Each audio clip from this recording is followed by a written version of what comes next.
الہی تیری چوکھٹ پر بھکاری بن کے آیا ہوں، سراپا فقر ہوں، عجز و ندامت ساتھ لایا ہوں۔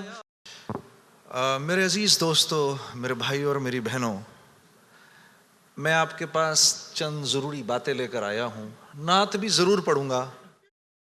میں حیران ہوتا ہوں کہ اللہ نے یہ نعت پڑھنے کا سلسلہ شروع کروا دیا، کیونکہ تبلیغ میں نکل کے ہر ایک کی ناک میں کنڈا ڈالنا مشکل ہو جاتا ہے، تو وہ اللہ نے کوئی نعت کے ذریعے کچھ، اب آپ لوگ سب نعت سننے آئے ہوئے ہیں، تو اسی چکر میں آپ کو دو چار اپنی مرضی کی باتیں بھی سنا دیتا ہوں، پھر میں نعت بھی سنا دیتا ہوں۔ تو سب سے ضروری بات وہ یہ کہ جو سمجھنے کی ہے، وہ یہ کہ ہم اس دنیا میں کیوں آئے ہیں۔ یہ سب سے امپورٹنٹ بات ہے۔ ہم اس دنیا کے اندر آئے ہیں ایک شاندار آخرت بنانے کے لیے۔ ہم اس دنیا میں کیوں آئے ہیں؟ ایک شاندار آخرت بنانے کے لیے۔ جو اس نیت سے دنیا میں زندگی گزارتا ہے، اللہ رب العزت دنیا اس کی خود بناتے ہیں۔ انسان اپنی محنت سے اپنی دنیا نہیں بنا سکتا۔ انسان اپنی محنت سے اپنی دنیا نہیں بنا سکتا۔ وہ اپنے آپ کو نہیں بنا سکتا تو باقی دنیا کیا بنائے گا؟ ٹھیک ہے، میں چاہوں کہ میری جوانی کبھی بڑھاپے کی طرف نہ جائے، یہ ہو نہیں سکتا۔ میرا اپنے اوپر تو زور چلتا نہیں ہے، نہ میں اپنی مرضی سے آیا، نہ اپنی مرضی سے رہ رہا ہوں، اور نہ اپنی مرضی سے دنیا سے جاؤں گا۔ یہ کیسی دنیا ہے کہ اس کی کوئی بھی چیز میرے قابو میں نہیں ہے۔ آپ یہاں رہتے ہیں، میں کراچی میں رہتا ہوں، کوئی لاہور میں رہتا ہے، کوئی پنڈی میں رہتا ہے، اور آپ کو پتہ ہے کہ یہاں آپ اپنی مرضی سے نہیں آئے ہوئے۔ یہ بھی بڑی عجیب بات ہے۔ قرآن میں اللہ فرماتے ہیں 5 چیزیں ایسی ہیں جس کے بارے میں کوئی نہیں جانتا، جو اس کے بارے میں جو بات کر رہا ہے سب غلط کر رہا ہے۔ 5 چیزیں کون سی ہیں؟ سب سے پہلے ان اللہ عنده علم الساعہ، اللہ کہتے ہیں سوائے اللہ کے کوئی نہیں جانتا قیامت کب آئے گی۔ وَيُنَزِّلُ الْغَيْثَ، بارش نے کب، کہاں اور کتنا برسنا ہے کوئی نہیں جانتا۔ رزق کس کے پاس کتنا پہنچے گا، اللہ فرماتے ہیں کوئی نہیں جانتا، صرف میں جانتا ہوں۔ وَيَعْلَمُ مَا فِي الْأَرْحَامِ، ماں کے رحم میں یہ تو معلوم کر لیتے ہیں کہ بیٹا ہے یا بیٹی ہے، لیکن اللہ فرما رہے ہیں یہ نہیں معلوم کر سکتے کتنا جیے گا، کتنا کہاں رہے گا، کیا کھائے گا، کیا پیے گا، نیک ہوگا، بد ہوگا، فرما بردار ہوگا، نافرمان ہوگا۔ اللہ فرماتے کوئی نہیں جانتا۔ پھر اللہ فرما رہے ہیں وما تدری نفس ماذا تکسب غدا، کوئی نفس یہ نہیں جانتا، انسانوں کو چھوڑو، کیڑے مکوڑے بھی یہ نہیں جانتے کہ کل ان کو ان کا رزق کہاں سے ملے گا۔ مجھے نہیں پتا تھا کہ آج میں کھانا یہاں بیٹھ کے کھاؤں گا، کوئی آئیڈیا نہیں۔ اللہ کہتے ہیں کوئی نہیں جانتا۔ پھر اللہ کہہ رہے ہیں 5ویں چیز وما تدری نفس بأی ارض تموت، کسی نفس کو نہیں پتا کہ اس کو موت کب آئے گی اور کہاں آئے گی۔ سلیمان علیہ السلام کے دور میں ملک الموت سے سلیمان علیہ السلام کی بڑی دوستی تھی، تو ملک الموت حضرت عزرائیل علیہ السلام یہ سلیمان علیہ السلام کے دربار میں اکثر آیا کرتے تھے۔ تو ایک دن دربار میں آئے تو ایک آدمی کو بار بار دیکھ رہے، وہ گھبرا گیا، کسی کو ملک الموت دیکھے اس کی ویسی جان نکل جائے گی کہ یہ مجھے، اور وہ بھی بار بار دیکھے تو ویسے ہی ہوش اڑ جائیں گے۔ تو اس نے سلیمان علیہ السلام سے کہا کہ جی ملک الموت مجھے بار بار دیکھ رہے ہیں، آپ ایسا کریں مجھے تو ہندوستان پہنچا دیں۔ تو انہوں نے ایک جن سے کہا بھی اس کو ہندوستان پہنچا دو، تو ہندوستان پہنچا دیا ان کو۔ تو بعد میں سلیمان علیہ السلام نے ملک الموت سے پوچھا کہ تم اس آدمی کو بار بار کیوں دیکھ رہے تھے؟ کہتے میں حیران ہو رہا تھا کہ اللہ نے مجھے کہا کہ اس کی جان ہندوستان میں نکالو، یہ یہاں کھڑا کیا کر رہا ہے؟ وما تدری نفس بأی ارض تموت، کسی نفس کو نہیں پتا اس کو اس کی موت کل کہاں آئے گی۔ یہ 5 چیزیں کوئی نہیں جانتا۔ اب ان 5 چیزوں کا براہ راست ہماری زندگی سے تعلق ہے۔ تو پھر یہ کیسی زندگی ہے، یہ کیسی دنیا ہے جس کے بارے میں کچھ بھی نہیں جانتا؟ تو اللہ رب العزت نے دنیا کا بننا بگڑنا یہ انسان کے ہاتھ میں نہیں رکھا، یہ انسان کے ہاتھ میں نہیں رکھا۔ اور اختیار کتنا دیا؟ ہم کہتے ہیں نا بھائی انسان کو اختیار ہے، بھائی اختیار کتنا دیا؟ اختیار اتنا دیا، کسی نے حضرت علی کرم اللہ وجہ سے پوچھا کہ حضرت یہ میرے پاس دنیا میں کتنا اختیار ہے؟ کہا ایک ٹانگ اٹھاؤ اپنی، تو اس نے اپنی ایک ٹانگ اٹھا لی۔ کہا جی دوسری اٹھاؤ، کہا جی وہ نہیں اٹھا سکتا۔ کہا بس اتنا اختیار ہے تیرے پاس، انسان کے پاس اتنا اختیار ہے۔ اور جو اختیار ہے وہ کیا ہے یہ جاننا بڑا ضروری ہے۔ انسان کے پاس کیا اختیار ہے؟ اللہ نے انسان وہ واحد مخلوق ہے پوری کائنات میں جو اپنی جان کے استعمال کو بھی جانتی ہے اور چیزوں کے استعمال کو بھی جانتی ہے. انسان کے علاوہ اور کسی مخلوق کو یہ نہیں پتا کہ میں نے اپنی جان کو کیسے استعمال کرنا ہے اور چیزوں کو کیسے استعمال کرنا ہے.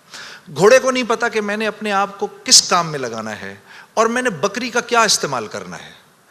بکری کو نہیں پتا کہ میں کس کام کے لیے دنیا میں آئی ہوں. اس کو کوئی آئیڈیا نہیں ہے کہ بلی کا میں نے کیا استعمال کرنا ہے. بلی کو نہیں پتا میں کیوں آئی ہوں اور بلی کو یہ بھی نہیں پتا کہ میں نے کتے کے ساتھ کیا کرنا ہے. ٹھیک ہے. انسان وہ واحد مخلوق ہے جس کو اللہ نے یہ شعور دیا فَأَلْهَمَهَا فُجُورَهَا وَتَقْوَاهَا. میرے دوستو یہ وہ آیت ہے جس کو اللہ نے 7 قسمیں کھانے کے بعد بیان کیا. 7 قسمیں کھائیں اس آیت کو بیان کرنے سے پہلے. جیسے میں کہوں میری بہن اللہ کی قسم، رسول کی قسم، قرآن کی قسم، تیرے باپ کی قسم، تیری ماں کی قسم، 6 قسمیں تو یہ کھائیں. پھر آخر میں فرمایا وَنَفْسٍ وَمَا سَوَّاهَا. اچھا چل کسی کی قسم نہیں مانتا تو میرے بندے مجھے تیری جان کی قسم فَأَلْهَمَهَا فُجُورَهَا وَتَقْوَاهَا. کل قیامت کے دن آ کے مجھے نہیں کہنا یا اللہ مجھے نہیں پتا تھا سیاہ کیا ہے اور سفید کیا ہے.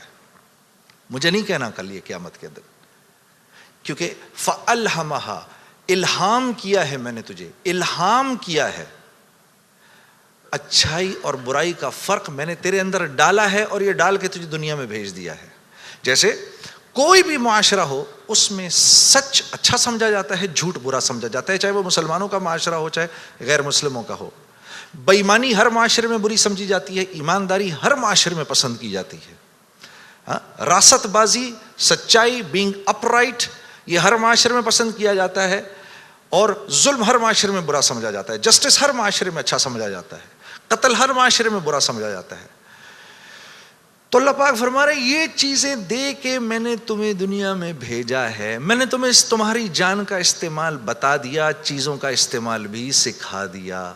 تو یا اللہ میں نے جان کا کیا استعمال کرنا ہے، میں نے جان کا کیا استعمال کرنا ہے. ہاں تو اللہ پاک فرما رہے قد افلح من زکاہا. تو نے اپنی جان کا تزکیہ کرنا ہے تو تو کامیاب ہو جائے گا. وَقَدْ خَابَ مَنْ دَسَّاهَا. اور اگر اپنے نفس کو تو نے کھلا چھوڑ دیا تو برباد ہو جائے گا. اب ان 2 باتوں پر علماء نے تفسیروں کی تفسیریں لکھ دی ہیں. اب نفس کا تزکیہ کیا ہے؟ نفس کو ہر اس چیز سے روکنا جس کو اللہ نے منع کیا ہے، یہ نفس کا تزکیہ ہے. سامنے نامحرم عورت ہے، اب نہیں دیکھ سکتے اس کو. ہاں وہ سامنے سے آئی، نظریں جھکا لی. اب نظریں جھکا لی، اسی لمحے پچھلے سارے گناہ معاف ہو جاتے ہیں. اور اللہ ایمان کی وہ حلاوت دیتے ہیں جو آپ نماز میں محسوس کریں گے. پھر آپ نہیں کہیں گے کہ جی میں نماز پڑھتا ہوں میرا تو دھیان ادھر نکل جاتا ہے. پھر آپ نہیں کہیں گے. کان کو ہر وہ چیز سننے سے روکنا جس کو اللہ نے منع کیا، ہر اس چیز کو سننا جس کا حکم دیا. ہاتھ کو ہر اس جگہ استعمال کرنا جس کا حکم، ہر اس چیز سے روکنا جس سے منع کیا. تو نفس کا تزکیہ اللہ فرما رہے ہیں جب تم دیکھ دیکھ کر میری رعایت رکھ کے زندگی گزارو گے تو تم اس دنیا میں کامیاب ہو جاؤ گے. اور تمہیں کامیاب کون کرے گا؟ ہم کریں گے. تم خود کامیاب نہیں ہو سکتے. ہاں یہ موت کے بعد ہوگا. فرشتے اعلان کریں گے وَلَكُمْ فِيهَا مَا تَشْتَهِي أَنفُسُكُمْ. اب کیونکہ تم نے دنیا میں تو ویسے کر لیا جیسے اللہ نے چاہا، ٹھیک ہے، اللہ کی رضا پر راضی رہے، تو اب وَلَكُمْ فِيهَا مَا تَشْتَهِي، اب جو کچھ تم چاہ رہے ہو انفسکم وہ پورا ہوگا. کیوں؟ نزلا من غفور الرحیم، کیونکہ تم اب غفور الرحیم کے مہمان بننے والے ہو. تو اب جو چاہو گے پورا ہوگا. اب کہہ لو مجھے اتنے بڑے بڑے گھر چاہیے، مجھے اتنی اتنی بیویاں چاہیے، اتنی اتنی حوریں چاہیے. دنیا کی عورتیں کہہ دیں کہ مجھے اس کی شکل دوبارہ نہیں دیکھنی. ہاں جی میں آ رہا تھا نا ادھر، تو اب میرے سفر میری بیوی تنگ آ گئی تھی. تو مجھے کہنے لگی کہ اب آپ کیا کر رہے ہیں؟ میں نے کہا عائشہ اتنا بڑا کام ہے، مجھے جانے دو. تم جنت میں میرے سے 500 سال پہلے نہیں جانا چاہتی؟ تو کہنے لگی وہاں بھی اکیلا ہی بھیجنا. تو پھر مزے ہی مزے ہیں. پھر جو آپ چاہیں گے وہ ہوگا. یہاں پابند کرنا ہے اپنے آپ کو اس دنیا میں، اور پابند کرنا اپنے آپ کو یہ سب سے مشکل کام ہے، یہ سب سے مشکل کام ہے، اپنے آپ کو پابند کرنا۔ دیکھو انہوں نے اپنے آپ کو پابند کیا، میڈیکل کالج کا تو ڈاکٹر بن گئے، وہاں جو سینئر ڈاکٹرز نے کہا وہی کیا، صبح کہا 8 بجے پہنچنا ہے 8 بجے پہنچ گئے، وہاں پر جس پیریڈ میں، جس کلاس میں، جس ڈپارٹمنٹ میں انہوں نے کہا جی پڑھو، پڑھتے رہے، اس کے بعد 4-5 سال اپنے آپ کو پابند ہی تو کر کے گزارا، تو 5 سال کے بعد ڈاکٹر بن گئے۔ آدمی کو اپنے آپ کو پابند کرنا پڑتا ہے، دنیا میں جس چیز کو حاصل کر رہے ہیں اس کے لیے اپنے آپ کو پابند کرنا ضروری ہے۔ تو دین، اور پھر کیا ہے، جب پابند کیا تو اب ڈاکٹر بن گئے، اب ڈاکٹر بننے کے بعد ڈاکٹر بننے کے جتنے نفع ہیں اب وہ کمائے گا، یہ سیدھی سی بات ہے۔ تو دین کے نفع اٹھانے کے لیے کہ میں دین کے نفع اٹھاؤں، اللہ نے جو حکم دیا اس کے میں نفع اٹھاؤں، اس کے لیے پہلے ہمیں اپنے آپ کو پابند کرنا پڑے گا۔ اسی طرح سے اللہ جیسے کہہ رہے ہیں جب وہ پابند کر لے گا تو پھر اس کے نفع اٹھائے گا، اور جو جتنا پابند کر لے گا اتنا ہی نفع اٹھائے گا۔ جیسے 1 گز زمین بھی زمین ہے اور پوری دنیا بھی زمین ہے، جس کے پاس 1 گز زمین ہے وہ 1 گز زمین جتنے فائدے اٹھائے گا، جس کے پاس پوری دنیا ہے وہ پوری دنیا کے فائدے اٹھائے گا۔ تو جس کی زندگی میں جتنا دین ہے اس نے دنیا میں نفع اٹھانے ہیں، جس کی زندگی میں جتنا کم دین ہے پھر کیا ہے، مصائب اس کو گھیر لیتے ہیں، مصائب اس کو گھیر لیتے ہیں، حالات اس کو گھیر لیتے ہیں۔ کراچی سے، لاہور سے، فیصل آباد سے گلاسگو آ جانے سے حالات ٹھیک نہیں ہو جائیں گے۔ یہ کہیں اللہ کا وعدہ نہیں ہے کہ جگہ تبدیل کرے گا تو تیرے مزے ہو جائیں گے، نہیں، زندگی بدلے گا تو تیری زندگی بدلے گی، چاہے تو غربت میں ہے، چاہے تو امارت کے اندر ہے، چاہے تو وزیر ہے، چاہے تو محکوم ہے، چاہے تو دکاندار ہے، چاہے تو کارخانے دار ہے، اگر میری مرضی کے مطابق چل رہا ہے تو دنیا کی زندگی تیری ایسی بناؤں گا، دنیا کی زندگی کو تیرے لیے جنت کا نمونہ بناؤں گا۔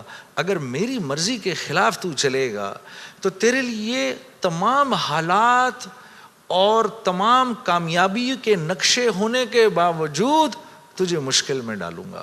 اور میرے عزیز دوستو، یہ ازل سے لے کر آج تک ہو رہا ہے اور آج سے لے کر ابد تک یہی ہوگا۔ اب آپ لوگ یہاں کیوں آئے؟ کبھی آپ نے سوچا بھئی آپ گلاسگو کیوں آئے؟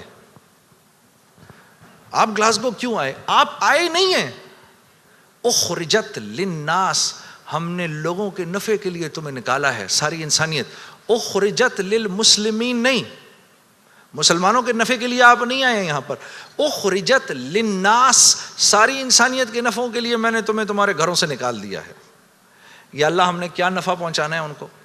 تأمرون بالمعروف وتنہون عن المنکر، تم نے اچھائی خود کرنی ہے اور ان کو اچھائی کر کے دکھانی ہے، برائی سے خود بچنا ہے اور برائی سے خود بچ کے ان کو کر کے دکھانا ہے۔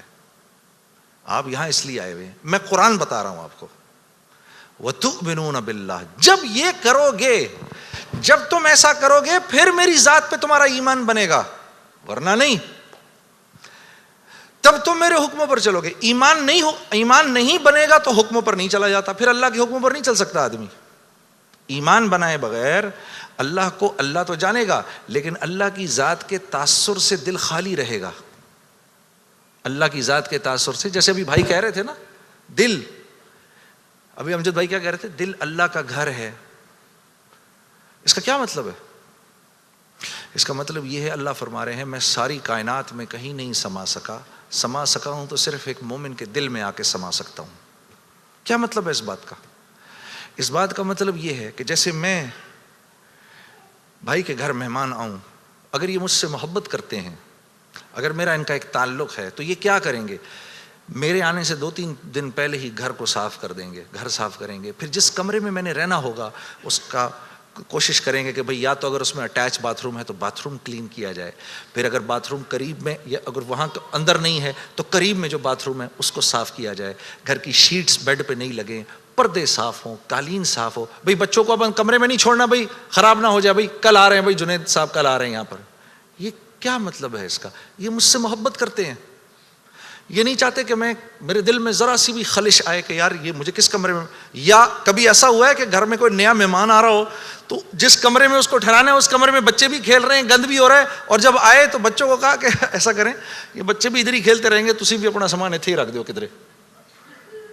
کبھی کیا ہم نے اپنے مہمان کے ساتھ؟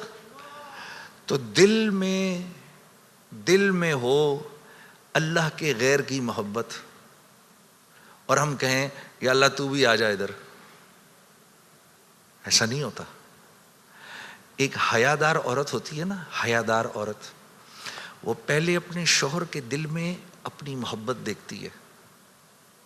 وہ پہلے اپنے شوہر کے دل میں اپنی محبت دیکھتی ہے دور سے رہ کر. جب اس کو نظر آ جاتا ہے کہ اس کے دل میں میری محبت ہے, پھر قریب آ کے اپنے شوہر کے سینے سے لگتی ہے. لیکن ایک بے باک عورت تو یہ بھی نہیں دیکھتی کہ یہ شوہر ہے یا کون ہے, ڈائریکٹ چھلانگ مارتی ہے. ہاں جی.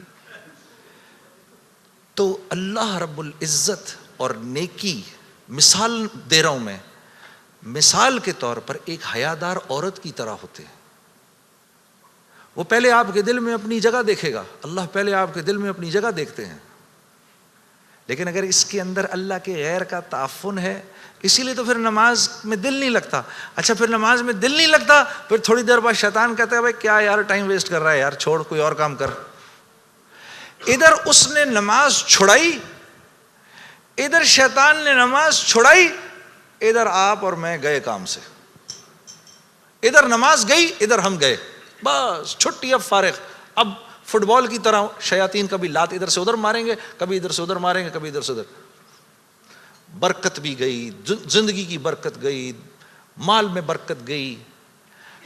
جو فجر کی نماز جان بوجھ کے چھوڑتا ہے اس کے چہرے سے اللہ صلحہ کا نور نکال دیتے ہیں. جو ظہر کی نماز جان بوجھ کے چھوڑتا ہے اس کے رزق میں سے برکت ہٹا دی جاتی ہے. جو عصر کی نماز جان بوجھ کے چھوڑتا ہے اللہ اس کے جسم کی طاقت کو سلب کر لیتے ہیں, یہ بیمار رہتا ہے اندر سے, اس کو بیمار رکھتے ہیں.